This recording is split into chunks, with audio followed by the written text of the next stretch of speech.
Olá, sou José Luiz, professor da Faculdade São Francisco de Assis. Nas aulas anteriores nós vimos a taxa de crescimento da empresa calculada por modelos históricos, vimos a taxa de crescimento calculada pela previsão dos analistas e finalmente vimos a taxa de crescimento calculada como base nas determinantes do crescimento.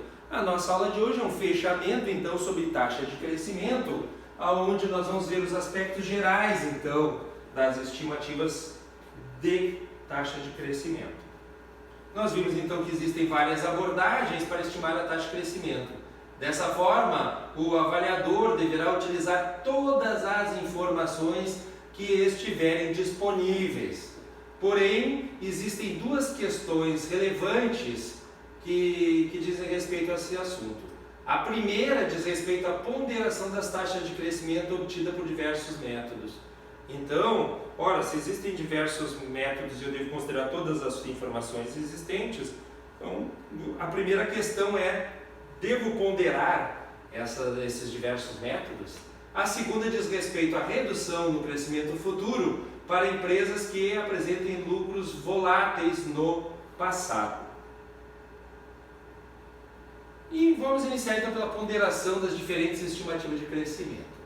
As várias abordagens de estimação de taxa de crescimento, na prática, se sobrepõem, pois os analistas utilizam em suas previsões dados históricos, estimativas de outros analistas acerca dos fundamentos.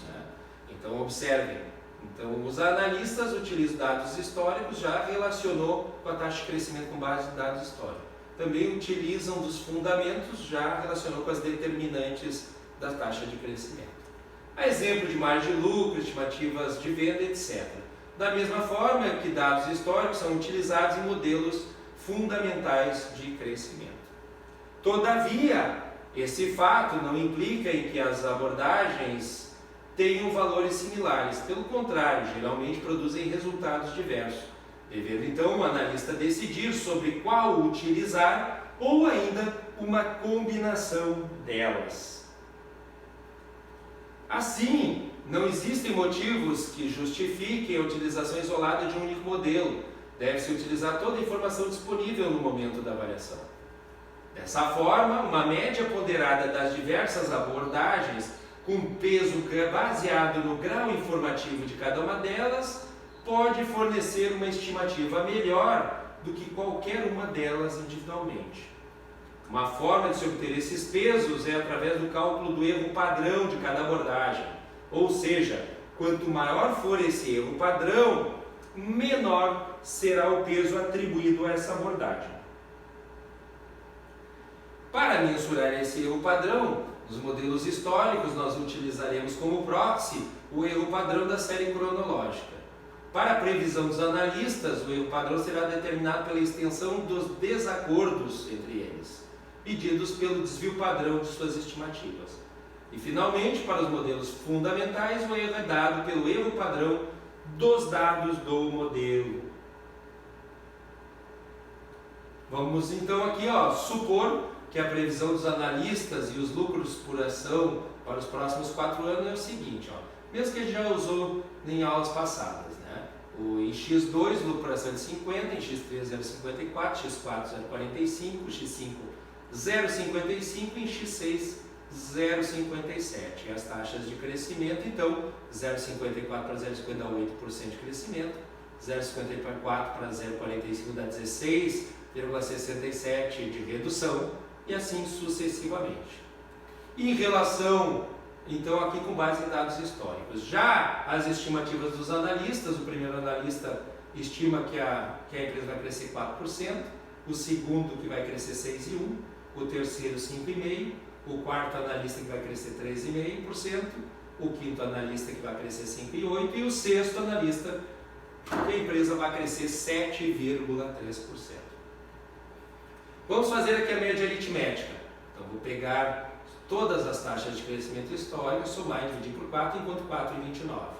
Já a média geométrica, vou pegar a última observação e a primeira e dividir por n menos 1. 5 menos 1 são 4 elementos. Então, 0,57 dividido por 0,50 elevado a 1 quarto. N menos 1. 5 menos 1, 4.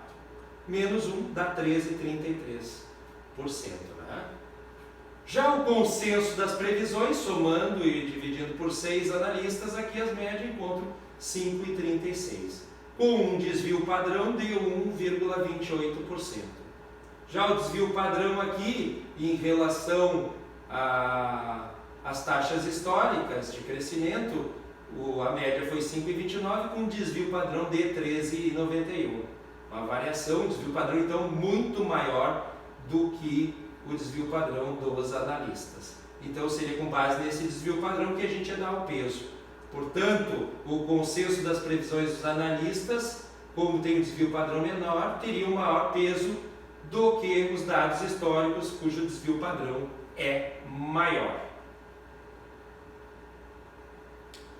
Todavia, essa abordagem, essa metodologia possui uma limitação de supor que os erros padrões de diferentes metodologias sejam comparáveis e que forneçam uma boa informação das estimativas. Né? Há uma alternativa para resolver esse problema, embora subjetiva, é o de atribuir pesos baseados não só no erro padrão, mas também com relação a outros fatores que o avaliador entenda como necessários ou importantes para a avaliação. Essa situação pode ser verificada no caso da empresa Gama, cujos lucros cresceram 5% ao ano nos últimos 15 anos, com uma variabilidade baixa, de 1,5%. Todavia, a empresa comunicou recentemente ao mercado que irá investir pesadamente em outro negócio, que os analistas entendem que fará com que a empresa cresça muito mais rapidamente. O consenso da previsão dos analistas é de que o crescimento passe a 10%, então saia de 5%, que ocorreu nos últimos 15 anos, mas vai para 10% por causa desse investimento nesse outro negócio. Com esse crescimento, como esse crescimento se dará, e o que gerou um erro padrão de 8%. Então, embora haja consenso de que ela vai crescer em torno de 10%, há uma discordância em relação à velocidade como esse crescimento se dará, o que gerou então essa discordância e consequentemente um erro padrão de 8%. Dessa forma, se nós analisarmos apenas o erro padrão, a taxa histórica de crescimento deveria, por apresentar uma menor variabilidade, só de 1,5%, teria uma ponderação maior que a previsão do analista. Porém, nesse caso, o contrário é que divide correr, porque as previsões do analista incorporaram uma informação valiosa sobre a mudança dos negócios na empresa. Então, nesse caso, embora o erro padrão da previsão dos analistas seja maior, na realidade elas incorporaram essa informação que os dados passados não incorporaram.